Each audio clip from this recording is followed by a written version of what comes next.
Ever had one of those moments where your brain just goes, no way, this can't be happening? That was exactly what slammed into me the second I stepped outside and saw my truck door hanging wide open. Papers littered the driveway like confetti, and the glove box dangled crookedly, ripped apart like someone had gone at it with a crowbar. But the real jaw-dropper, standing there, bold as brass, was Karen's teenage son, arms full of my belongings, grinning like he'd just won a carnival prize. "What the hell are you doing?" I barked. He just shrugged, cool as ice. "It's fine. HOA approved." Those two words, HOA approved, hit me like a sucker punch. Since when did the Homeowners Association grant kids permission to raid someone's truck? At first, I thought he had to be joking. But no, this kid's expression was dead serious. I stomped down the porch steps, and he immediately dropped everything. Papers, my flashlight, even a small toolkit, all clattering across the driveway. I caught him by the arm before he could make a run for it. That's when she appeared, Karen, our neighborhood's self-anointed queen bee, storming around the corner like she was about to take down a criminal. "Let go of my son!" she shrieked, marching up to me with fire in her eyes. "He has every right to be there. We discussed this at the HOA meeting." I blinked. "Discussed what exactly?" "Her kid ransacking my truck." Karen threw up her arms dramatically. "You leave your vehicle parked in a community driveway, don't you? That means it's under HOA jurisdiction. And my son," she actually smiled at him, proud as anything, "was conducting a safety inspection." I stared at her in disbelief. "Safety inspection?" The kid had a crowbar jutting out of his back pocket, and she was spinning it like he was doing a public service. "Lady," I said flatly, "this isn't going to fly." "Your son just committed a felony," she laughed in my face. "Oh, please. You think the police are going to care about an HOA-approved inspection?" Right then I knew. This wasn't going to end with a simple apology or a check for damages. This was Karen. This was her son. And this was about to blow up into something far bigger than a wrecked glove box. Because here's what she didn't know. I had proof. The moment she trotted out that absurd HOA-approved line, I realized I was dealing with a whole new level of crazy. Most people caught in the act at least pretend to be embarrassed. Not Karen. She strutted up like she was the president of the neighborhood, and this was some official program. Her son, meanwhile, kept fidgeting, trying to hide the crowbar. But she just patted his arm. "Don't worry, honey. He can't do anything. The HOA protects us. Here's the part she clearly hadn't counted on. I had security cameras. Not just the dinky doorbell cam everyone has, but a full surveillance setup I'd installed after a string of package thefts. And one of those cameras had a perfect, crystal-clear view of my driveway. Every single second of her son jimmying open the lock and digging through my truck had been recorded. I pulled out my phone, opened the live feed, and held the screen up to her. "Looks to me like the HOA just approved a break-in, huh?" For a split second, her face flushed red, but she recovered fast. "You can't use that," she snapped. "It's an invasion of privacy," I laughed. "Privacy? Your son's breaking into my truck. That's not privacy. That's a crime." She folded her arms across her chest, smirking like she'd just shut me down. "Actually," she said smugly, "our HOA bylaws grant us authority to perform community safety inspections. And since your truck is visible from the street, that automatically makes it part of the neighborhood watch program.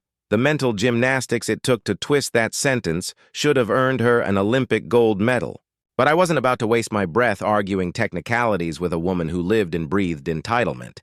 So instead, I cut her off flat. "Fine, then explain it to the cops."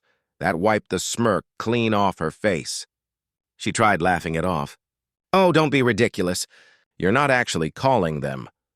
But what she didn't know was that I'd already hit dial. While we waited, Karen kept pacing like a caged animal, muttering under her breath, accusing me of overreacting, insisting her son was just curious, claiming I was blowing a harmless situation way out of proportion. Her son, clearly panicking, finally whispered, "Mom, let's just go." But she snapped at him, demanding he stay put. Karen was ready to go to battle with her imaginary HOA shield. That's when it hit me. She wasn't afraid of the police. She honestly thought they'd take her side. The rising wail of sirens made her son flinch, but Karen only straightened her posture, folding her arms tighter like she'd been waiting for her stage entrance. If she'd had a crown, I swear she would have adjusted it before the cruisers rolled up. 2 patrol cars stopped right in front of my driveway. Out stepped Officers Daniels and Ruiz, both familiar faces thanks to past HOA complaints. They knew me. They knew Karen. And judging by their expressions as they took in the open truck, the scattered tools, and the trembling teenager clutching a crowbar, they already had a solid picture of what had gone down. "All right," Officer Daniels said in his steady voice. "Who wants to explain this mess?" I raised my hand. "That kid," I pointed at Karen's son, "broke into my truck with a crowbar. It's all on camera." Karen immediately shoved her son behind her like a shield. "That's a lie! My son was conducting an HOA-approved safety inspection. He has full authority from the association to check for dangerous items." Daniels raised an eyebrow. "Dangerous items in a pickup truck?"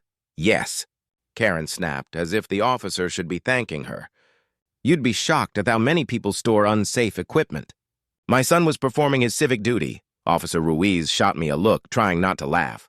"Do you have proof?" Without a word, I held up my phone and showed them the footage. Clear as day, it showed her son prying the lock, rummaging inside, and that crowbar gleaming under the porch light. Ruiz sighed. "Yeah, that's breaking and entering," Karen exploded. "That's illegal surveillance. He can't record us without permission. HOA rules—" "Ma'am, stop!" Daniels cut her off, his tone firm.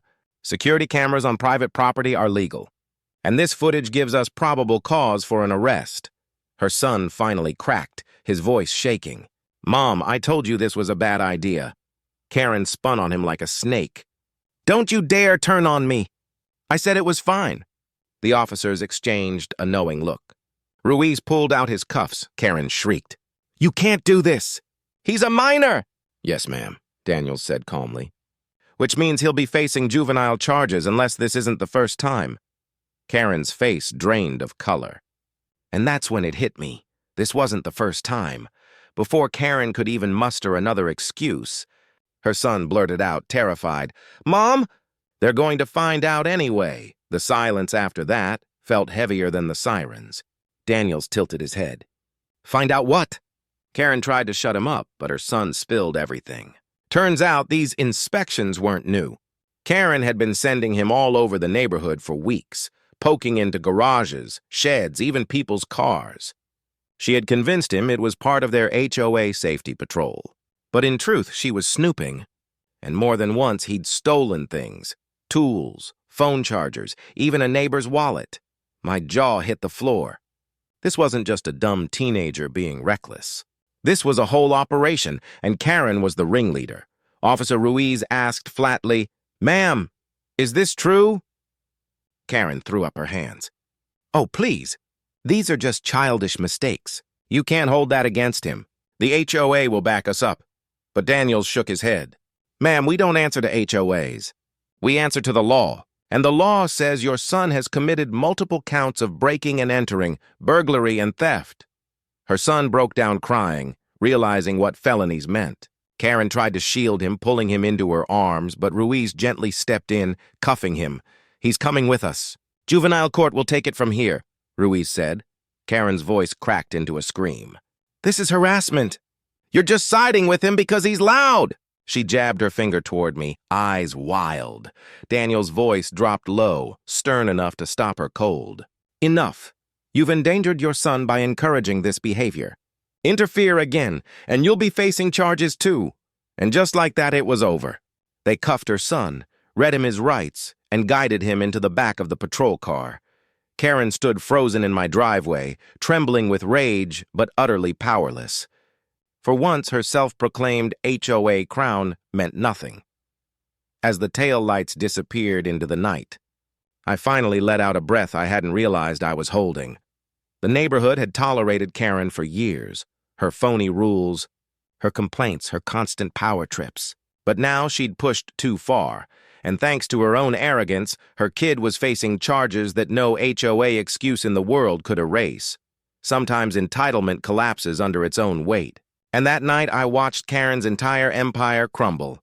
If you enjoyed this story, hit that like button and tell me what you would have done in my place. And don't forget to subscribe for more jaw-dropping HOA Karen tales, because every week we bring you real-life drama that will leave you stunned.